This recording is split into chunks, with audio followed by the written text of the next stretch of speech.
iHeart Podcasts. Hear more Gold 101.7 podcasts, playlists, and listen live on the free iHeart app. Jonesy and Amanda's cutting room floor.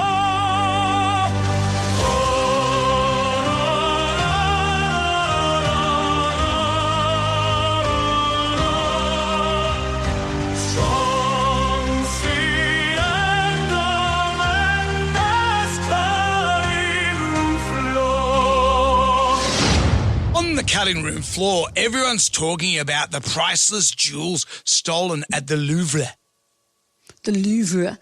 You said it this morning that in a way there's some sort of fascination for the bad guy here, isn't it? Because Yeah. it does sound like a movie. Very brazen. 9:30 in the morning. The Louvre was open when these priceless things were stolen.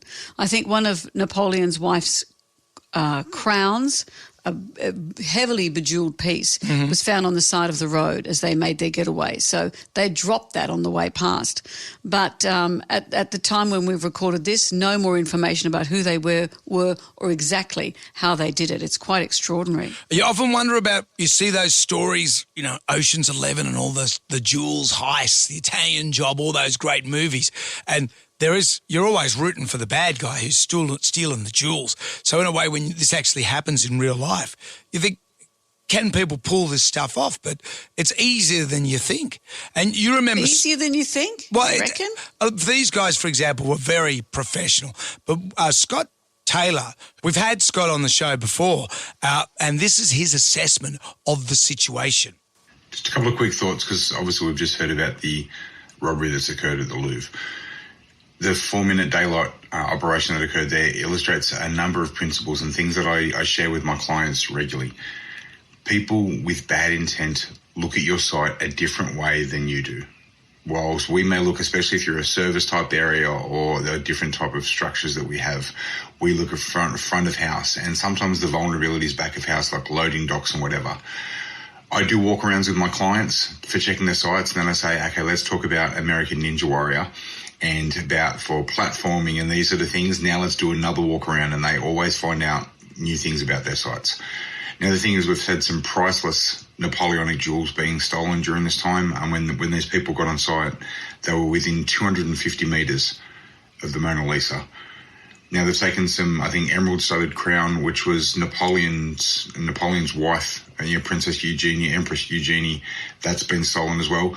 And the thing is, how they got in: high-vis vest, basket lift, these sort of things. They'll use things, especially when there's construction occurring in and around a site. It's another vulnerability. So how we do these things, how we manage these things, how we manage intelligence around our sites is important. So we've got the combination of hardware, software and wetware. They're the things that we need to have in place to enhance the security and safety of our sites. Now, what I mean by that, the combination of physical structures. If there's construction going on, anytime there's construction going on and around, it increases our vulnerability. Physical elements, but also from the people factor, how we're checking, vetting, managing these items as well. That's an additional strain for the site. So these are all things that need to be taken into account. When we say look at your site, you need to look at it with a fresh set of eyes, not what you do currently now where you look at your own site. I don't care whether it's a stadium, whether it's retail, hospitality, healthcare, critical infrastructure, whatever. We need to be able to look at our sites with a fresh set of eyes. Get outside your habit. We get what we call store blindness with some of these things that we look at. So we need to be able to have a look around outside during the day, at night. I mean, this has been a brazen robbery during the daytime as well. Look at all different times, so we look at our sites differently. And then think, regardless of your own physical ability for jumping and climbing or whatever else, understand as well, it's not just the primary areas that we have. If people have perception that they may be able to get to another area through one of these back of house or low maintenance areas, that's why we've got to make sure we've got good lighting. Good maintenance is so important as well. These principles are important for anybody to look at their site to protect what's important to them. Who's going to buy these incredibly specific and precious jewels? Yeah. They've got to go onto the dark web. The dark web. I just want to say this. If I turn up tomorrow at work Sure. and I'm wearing, I don't know, say Napoleon's wife's crown, just saying, Don't say anything. I got it through completely legal means. Of course, you'll come in here and it would be worn at a jaunty angle. And I'll say, I've been down to cash converters. I got this in a guitar. I swapped a surf ski for this. Everybody, it's time for Jonesy and Amanda's cutting room floor. It's a cutting room floor. On the cutting room floor today, dads are great, largely.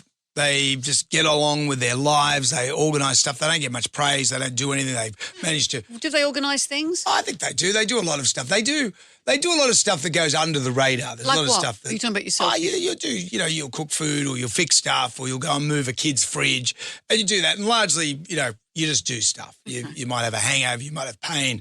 You might have all about those you, things. isn't it? Not at all. No, it's just that you just go on unnoticed. But we do have a problem with getting stuff over the line when it comes to what the kid wants. You just want to make your daughter happy. And this young girl has told her dad she wanted a K-pop birthday party. Oh, yeah. How'd it go? So what she wanted was like, K-pop, the bright stages, the fun outfits, the quirky music. Dad thought that she meant Korean party. So he's looked up. Kim Jong-un's face has come up. So he got her a cake with Kim Jong-un. He went North Korea. Yeah, wrong Korea, bad Korea. He went bad Korea. He could have at least gone Psy. Yeah, it could have gone Psy, Gangnam Style, which is pretty much K-pop, but he's gone North Korea to the dictator. And so what'd she have, a cake with? A cake with his head on it. Was she happy? I think kids would be happy with having a North Korean dictator on their cake. You could put on a balloon. It's shaped like a balloon. Yeah. It's not exactly K-pop, is it? No. It's dictator stuff. But that's what happens. Remember when we used to work with boss lady Millie? Yeah. And she went and got her eyebrows done. And her dad walked in and just said, "Man, you look like a monster." She fled the room in tears. And sobbed herself to sleep on the bed. Yeah. And she was about to go to a formal or something. Yeah, and he said, "You look like a monster." And Millie's mum said to her husband at the time, they're divorced since, not because of that, said, "Oh, my God, Andrew, can't you?" Yeah. Do you have to say every word that comes into your head? Yeah, and that's what happens. And I do it with my daughter regularly. What do you do? Just things like that where you muck up stuff or you make food and they're never happy. They're never happy with anything that you do. We went through the stage, as you know, of when my children were younger. I felt it was a badge of honour and a duty and a much-loved duty, because I love baking, to make their birthday cakes. Yes. When Jack was 1 and Liam had just turned 3, I thought, this 1-year-old's not going to care. But I knew there'd be a photo. And so I thought I may as well just make it out of polystyrene and put some Smarties on it. But instead, no, I made a big cake and blah, blah, blah. But then, and Liam, when he was 3, we got 2 circle cakes. Harley helped me. We put we made a farmyard, put little animals on them, and they were doing little chocolate poos. We had a little mirror that had a swan on it, like a lake. I remember seeing that. And then as they got older and got more specific about wanting things, like the Shrek cake, Brendan, I thought I might need to buy one. And you shamed me. I did not shame you. You said you have to make your child's own cake. So you said you'd make a Shrek cake. Mm-hmm. And this went on for weeks. We said, I've got all the ingredients. It's going to be incredible. And I started to get a bit anxious because I thought it does tap into how you feel as a parent when someone shames you and says, I'll make the cake. Yeah. And you said that you were scared that that DreamWorks would send their lawyers over because you're infringing copyright. So put a cease and desist because the likeness was so uncanny. And you didn't know me that well back then. This was like 2005. I gave you the benefit of the doubt. And the Shrek cake, and I remember making it with my daughter Romany, who was very young, and she was so cute because she loves baking. And she was saying, I think it's pretty good, Dad. And it had a big gaping sort of chasm in the top. It split open in the cooking process, but that made Shrek's mouth. And I put a marshmallow for his nose, and it was this horrible green. It was a horrible gargoyle vomit. It looked dreadful. And Romany was so sweet. She said, it doesn't look too bad. But then I got into work and I said to the producer at the time, Peter, and he said, that looks dreadful. And we were laughing so much. And then he leaned into apparently the Disney people are upset that this likeness is so And I felt uncanny. terrible because I thought, you've outshone me, and that's not fair because I love baking. You didn't need to beat me in it. No, well, and quite frankly, you've been outshining me ever since. So remember really, when doesn't we went to the Sydney Royal Easter Show. It's all moot. We both made a cake each to be judged. Yeah. I made, I think it was, a blueberry cake, Mm-hmm. and you made a cake and you thought that you'd just jam Mars bars into it, thinking that that'd get you across the line with the judges. Yep. It didn't work for you, and I've loved that ever since. Yeah, but didn't they say something about your cake being dry? What kind of memory do you have? I'm pretty sure they said your cake was dry. And you got very upset about it. It's like when Matt Preston criticised your meatballs. I know, no, my Krabby Patties. Oh, you love my Do you know, meatballs my family still won't watch Matt Preston. because of that. Because of that. Because I used to make these little salmon cakes and I called them Krabby Patties. Yep. And he said they tasted festy and off, and he was quite rude They said about they them. tasted fridgy. I thought I was going to cry. And who cares? But he was so savage. Well, he's a food critic. And ever since, but this is a fun And radio show. we told him to. I didn't tell him to go hard. You did. I said, go hard. Go hard. I can't handle it. But I've never made them since. And my children have never forgiven him because they loved them and they were upset that I was upset. Just goes to show. Yeah. Don't push me. Has anyone seen Matt Preston lately? No. No. Where's he Smelling gone? a bit festy. Hey, hey, hey, everybody here's some more Jonesy and Amanda's cutting room floor. Hey, hey, hey, get ready, everybody, here's some more Jonesy and Amanda's cutting room floor. Hey, hey, hey, are you ready for more? Hello there, Amanda. On the cutting room floor today, we had such a full show, we couldn't get round to this, and I really wanted to. We're talking about conspiracy theories. The whole world is rife with them at the moment. Political conspiracy theories. I thought I'd heard most of them, but a couple of really bonkers ones I've come across, and I thought I'd share them with you. The first one, we often talk about time travel. Yep. Who knew that we could time travel thanks to a Rubik's Cube? Have a listen to how it's explained by this fella.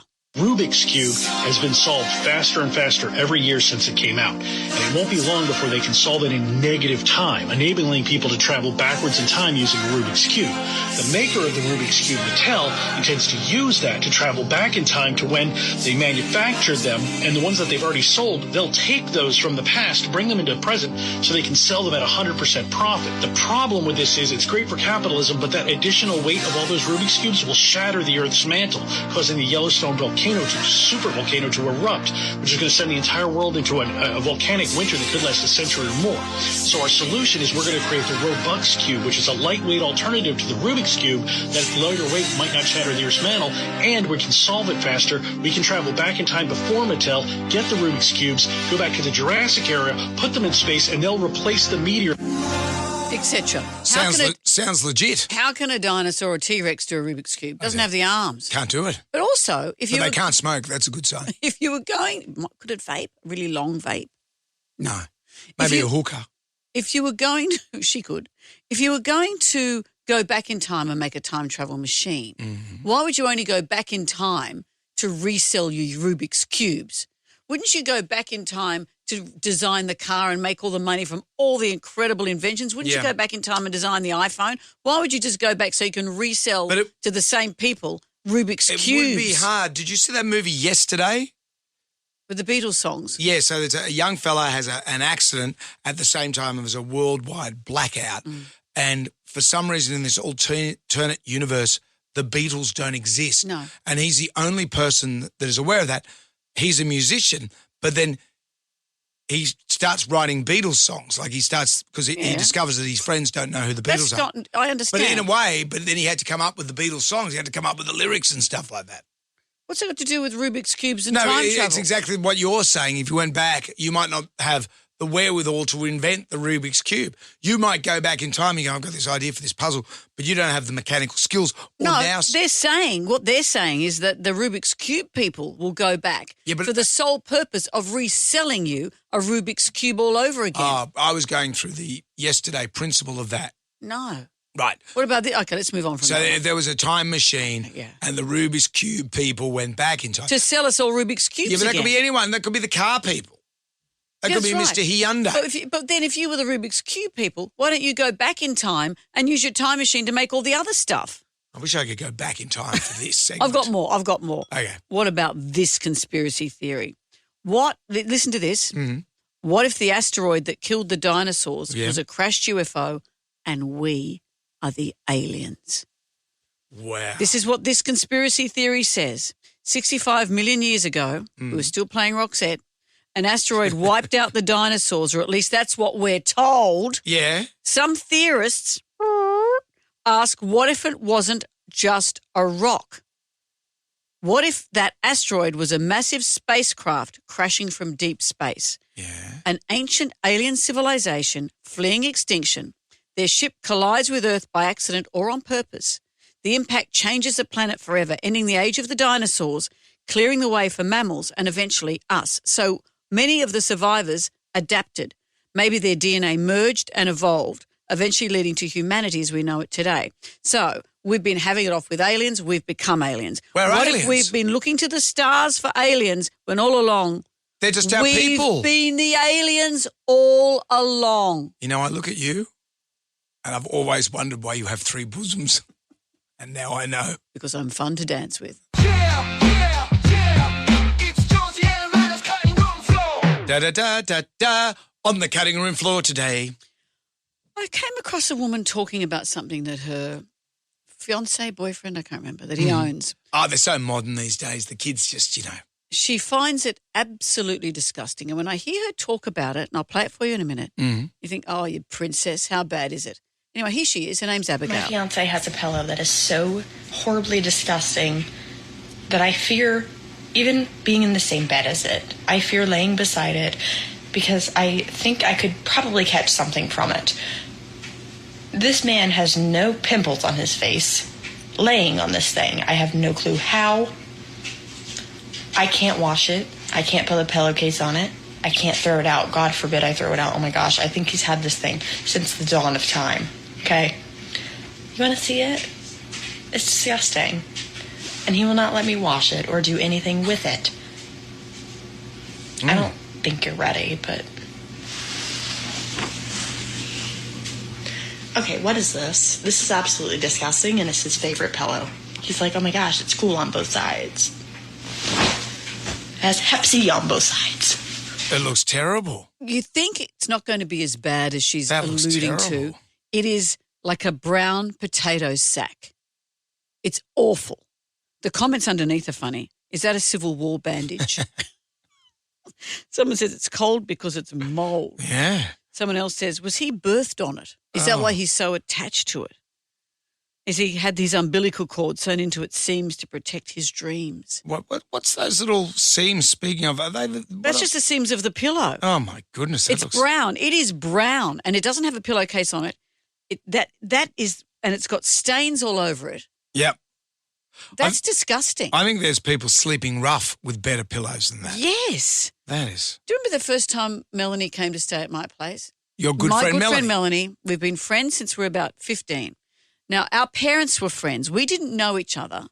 And my dad still talks about how shocked he was when Melanie's parents said they were going overseas for a couple of months. And my mother said, why doesn't Melanie stay at our place? Mum just went, bleh. Yeah, right, yeah. So here came this girl that I didn't know to stay at my place. And my grandmother at the time said, you'll either end up at each other's throats or the best of friends. And here we are, absolutely still best friends. You are very absolutely close. best friends. But on the first night there, she sat on my bed. She picked up my pillow and she said, oh, your pillow's got stains on it like mine. I said, that's yours. And we are now 63. Yeah. That happened when we were, say, 15. I still bring it up all the time. Are you attached to a pillow? Yeah, I've got my Spinelese one with the ridges. It's got these ridges like a Smith's chip. Do the ridges go on the top or the bottom? No, the ridges go on the top. What's the point of it on the bottom? Well, what's the point of it on the top? Because your spine molds into it, and there's this little scoopy out bit. Yeah, And it's like a shark bite bit. Yeah, and you slot your neck into it. Yeah. And I don't want to be like Stevie Nicks. Did you hear about Stevie Nicks when she goes on tour? She takes a lot of cocaine. Well, there's that. Someone blows it up a bum, apparently. No, she brings her own mattress. Her mattress? She's got a mattress roadie. On a tour. So I went away last weekend. And Now, hang on just a sec. Say you're staying in a hotel. Yeah. Do you put the mattress on top of the... No, She has people who would replace that mattress bed with hers. with her mattress. Oh, come on. I know. Well, it's Stevie Nicks. Yeah, but what if she's your mate and she just comes over for a sleepover? Stevie comes round. Oh, come on. Excuse me, where's the Sudafed in your mattress? Oh. But yeah, I went away for the weekend and my neck was killing me because Bad pillows? Bad pillow. Slept Yeah. on a bad pillow. I know. And some hotels, they're so high. I stay in a number of hotels for work and things, and sometimes the pillows are just so enormous. Yep. You think, give me a break. I thought you were talking about Stevie Nicks when she's had some coke blown up She's her bum. so high. My mother's cousin was a physiotherapist, and so when we were kids, we had half cut down pillows. I thought everyone had pillows that were like What that. do you mean? Not half down the middle, half a long ways, so it was less high. Oh, like a reduced volume pillow. Well, yes. Yeah, no, half cut down pillows makes no sense because what you're talking about is It was cut yeah. a long ways, not so it was like cutting up a sandwich. It was cut a long ways. No, but what I mean, it wasn't cut in half, so it was a thin pillow. Yeah, it was. No, but it was. It's about the stuffing of the pillow. So the pillow It was a foamish one. Yeah. So there wasn't any stuffing. It was just just foam. foam. What are Yeah. you like Amish or something? Yeah, no. Well, did you have big downy pillows when you were kids? Yeah, we Are have you a- punts? Little Lord Fauntleroy? No, it was a foam, like a tontine arrangement. Oh, the tontine. What about those? And because of that, apparently, it was supposed to help our growing necks. I saw Toby from Human Nature one day just walking through the shopping centre with a shopping trolley and just a single tontine in the trolley. You have to buy pillows. People do it. I know, but why? Maybe he thought it was an enormous, what are those fruit pillow biscuits? Oh, spicy pillow. I never liked them, did No, you? old lady biscuit. Maybe he thought that was one of those, a really big one. Yeah, I don't know. I don't know about the spicy fruit I pillow. don't like them. But I don't like a mince pie. What about a granita? What's in that? It's got like a oat base, and that looks like it's got some sort of I know. fluid on It it. makes it makes a terrible pillow. Yeah, yeah, yeah. It's Jonesy and the man is coming floor. Yeah, yeah, yeah. Get ready, everybody. Here is some more. Jonesy and the man is coming floor. Are you ready for more? Yeah, yeah, yeah. It's Jonesy and the man is coming floor. On the cutting room floor today, this is the stuff that we couldn't get around to on the show, but it's so good we need to find a place for it. You know, we've talked a lot about competitions recently, like the Australian woman who won the porridge making, international porridge making competition over in Scotland, I think it was. She made the porridge and added some wattle seed, very Australian kinds of things, then put it in a jaffle. Yeah, Toasted sandwich. beautiful. But what about this? In Vegas, they have a full-blown cleaning competition. It's the annual Housekeeping Olympics. This is where teams from hotels, hospitals and facilities battle it out in a series of high-energy cleaning challenges. Right. What are they doing? What are the sort of things that they're doing? Well, it's like the Super Bowl of Yep. cleaning. I guess there's mops, there's toilet cleaning, there's Yep. bed changing. There are certain chores that we're better than. Where we rock at some and bad at others. I could never do doona changing. Well, I had to do that when I first started working in hospitality. I was working in housekeeping. Where? At a resort down the snow. And one of my jobs Ugh. was housekeeping in the morning, kitchen hand at night. Did you see manky bed things? Oh, yeah. Yeah, a lot of strange devices and things like that, just sitting on bedside tables, but just doing the doona thing.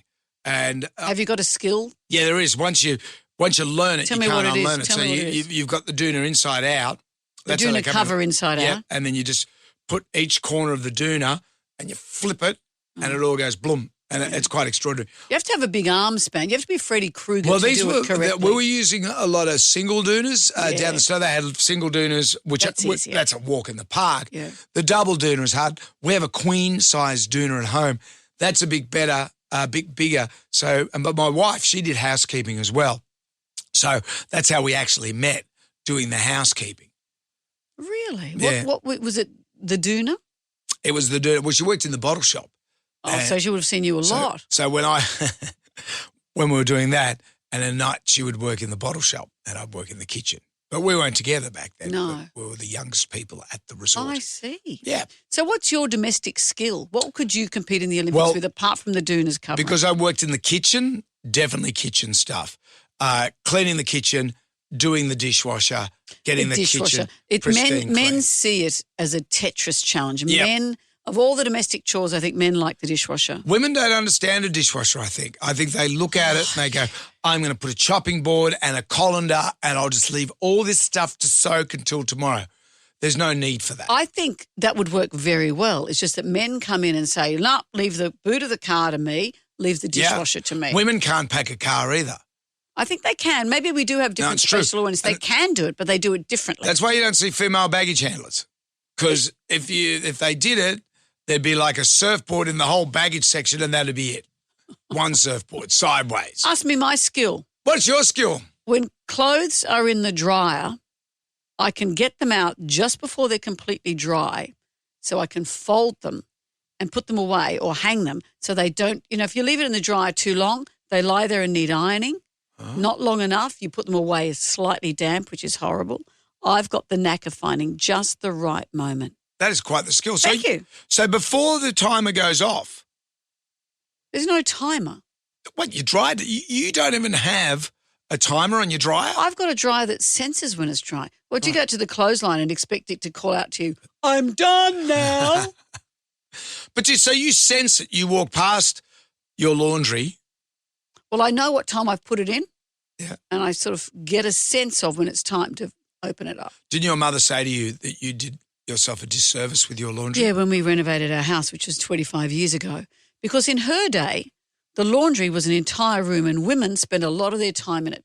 To have a laundry that's just a small room, and it's not a cupboard. A lot of people have that. I've had the cupboard laundry before. Yeah. But Mum, of course, wanted a space where you could put up an ironing board, where you could hang things. Modern families don't really do that anymore. No. My house, my current house, has a massive laundry. It's almost like, I don't know why, but it's huge. Do you spend a lot of time in it? I walk through it and have a look at stuff. You walk through it like it's the Louvre. But it's a sort of laundry that could have a toilet in there as well. It's that big. I've often thought, well, it feels like it's something missing. Why would you put a toilet in your laundry? A lot of people have a toilet in their laundry. People have a laundry in a bathroom. They don't just put a toilet in their laundry. No, you got the laundry and you got the toilet. My toilet is that big.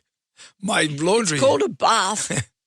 My laundry's... It's got one of those Robin Hood ironing stations. Have you seen those? Is that like those things from the 50s that come out from the wall? Yeah, but this is not from the 50s. My house was built in 2000.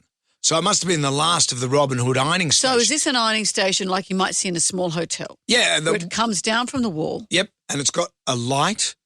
It's got a power point. It's got an area to put your preen and your Fabulon. And Fabulon? A little water canister. People still use Fabulon? I don't know, I'll ask my wife. And there's a timer. Yeah. So you can set the timer. What do you mean? Why do you need a timer? Well, it's got an hour timer, so you're not ironing for too long. So I say to her, just set it for 20 minutes. You don't want to be ironing for longer. You're good to her. I am so good to her. Particularly when I put a toilet in there. Is that because after 20 minutes she has to go out and start cooking dinner? Well, she might need to go to the loo. Sit for today, come back tomorrow for some more of Jonesy and Amanda's